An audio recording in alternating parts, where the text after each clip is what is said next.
আর যুবকদেরকে আমরা বলতে চাই যে যদি আপনি জেনা থেকে দূরে থাকতে পারেন, যদি শুধু জেনা থেকে দূরে থাকতে পারেন, আল্লাহ পাক আপনার যে কোনো দোয়া কবুল করবে ইনশাআল্লাহ। নিশ্চিত মৌতের হাত থেকে আল্লাহ আপনাকে বাঁচাতে পারেন যদি আপনি জেনা ছাড়তে পারেন।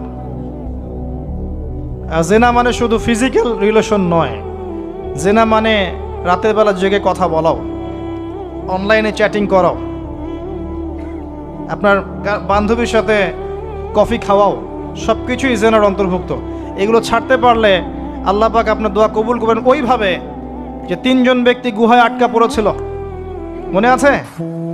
গুহার মুখের মধ্যে একটা পাথর এসে গেল, সবাই বলছে আজকে আর বাঁচার বুদ্ধি নাই, নিজের আমল দিয়ে আল্লাহর কাছে বাঁচতে চাও। তার মধ্যে একজন বলছে, একজন তাকে পেতে চাইতাম, সে রাজি হয়ে গিয়েছিল 100 স্বর্ণ মুদ্রার বিনিময়ে। আমি বসেছি এই খারাপ কাজ করতে তার রানের মাঝখানে। সে ওই সময় বলেছে তুমি আল্লাহকে ভয় করো, আমি মুদ্রাও দিয়ে দিয়েছি, ওখান থেকে আমি জেনা না করে চলে আসছি। আল্লাহ এই কাজ যদি তোমার পছন্দ হয়ে থাকে, আজকে এই মৃত্যুর হাত থেকে আমাকে বাঁচাও। ওই পাথর সরে গেল। এটা দলিল দিলাম, জেনা ছাড়তে পারলে আপনার দোয়া, যে কোনো দোয়া আল্লাহ কবুল করবে ইনশাআল্লাহ।